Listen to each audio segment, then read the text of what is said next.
For the SG Alpine Warriors takes on Jan-Krzysztof Duda.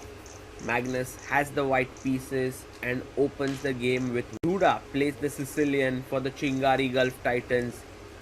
He wants to win. He wants to beat Magnus Carlsen, but Magnus goes knight c3. He doesn't go for the open Sicilian just as yet. Knight f6 and an even more interesting choice by bishop e2. He wants to take Duda out of his prep. Knight comes out to c6 and now Magnus plays d4. Well, there are a lot of transpositions in the Sicilian and Magnus has avoided some of Duda's options, Najdorf being one of them. Pawn up to e5 and the knight comes back to f3.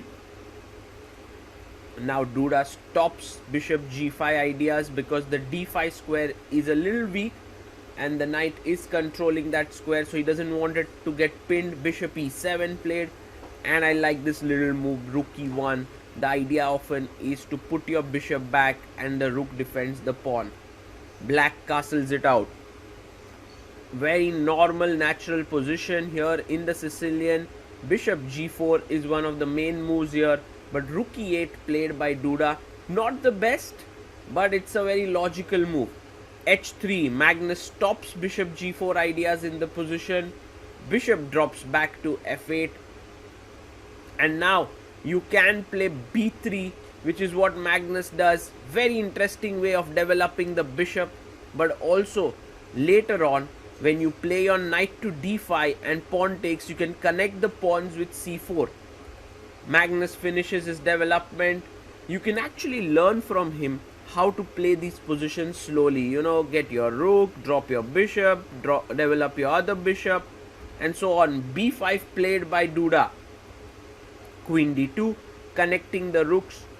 And maybe now a good option is to put your knight on e7, control the d5 square.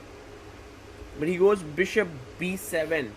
And actually this allows Magnus to fight for an advantage. Knight d5. Beautiful move there. And actually Magnus was waiting for the bishop to come here before he plays the knight. And the reason for it is that now with the pawn here, the bishop is blocked on this diagonal. Duda goes back. Magnus connects the pawn with c4. Queen comes out to d7. And in order to break this structure, Magnus hits it with a4. Fantastic chess. Pawn takes, pawn takes. Now if the knight could have reached this square, black was doing completely fine, but the knight is far away from it and Magnus plays a5 to fix this structure.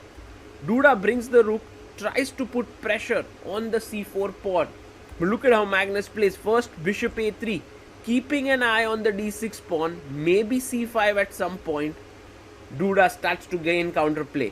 He says, I'm going to push my pawn, now bring my knight in because I want to attack here. And now Magnus, you have to defend it. So Magnus defends that pawn. And Duda actually moves in with his queen, attacking the bishop as well as the pawn. But Magnus staying calm. He has more space. Duda is attacking him, but he's playing this calmly. Pawn takes. You can't take the pawn. Your bishop is hanging. Have to be careful. So Magnus keeps the rooks. And now this pawn is defended with his other rook. This is actually very intricate play by Magnus Carlsen. Rook c7. Now the idea is to double down the c file and put pressure on c4. So Magnus goes knight f5. He wants to put his knight on e3. Defend this, kick the queen off and then win this pawn. Bishop goes back to c8, attacking the knight. The knight comes back, defends the pawn and a sacrifice. Now if you take with the queen, your bishop is hanging. If you take with the pawn, he wants to go bishop f5 and defend this pawn. But Magnus plays this intermediate move. Brilliant chess. He wants the queen not to attack this and then later on he can pick this up. Queen b3 comes in. But now you can actually attack it again. That's what Magnus does. Brilliant chess. He found that intermezzo so quickly. Queen takes c4 and now the queen comes up and Magnus Carlsen is completely winning. He's an exchange up and he's doing so well in the position. Bishop f5. Duda wants to support this pawn, but he is a pawn down. He's an exchange down and now rook c1. Great move. Are you going to lose more material? Well, Duda has seen this coming. Takes here and takes on d1. Magnus moves his king up. His rook is now very active, attacking the black king. Duda plays queen b3. He still has some chances till this pawn on d3 is alive. But Magnus is going to play this very carefully. He first goes queen d4. He sees that the pawn is not moving forward. You go queen a4, pinning here. And now rook a7. This pawn is hanging. Duda plays his bishop back. And now you could take this pawn. It's possible. But Magnus goes rook a8. The queen comes back. And how do you finish this off? Queen b6 played. He's now looking at this pawn on d6 because this is a pin.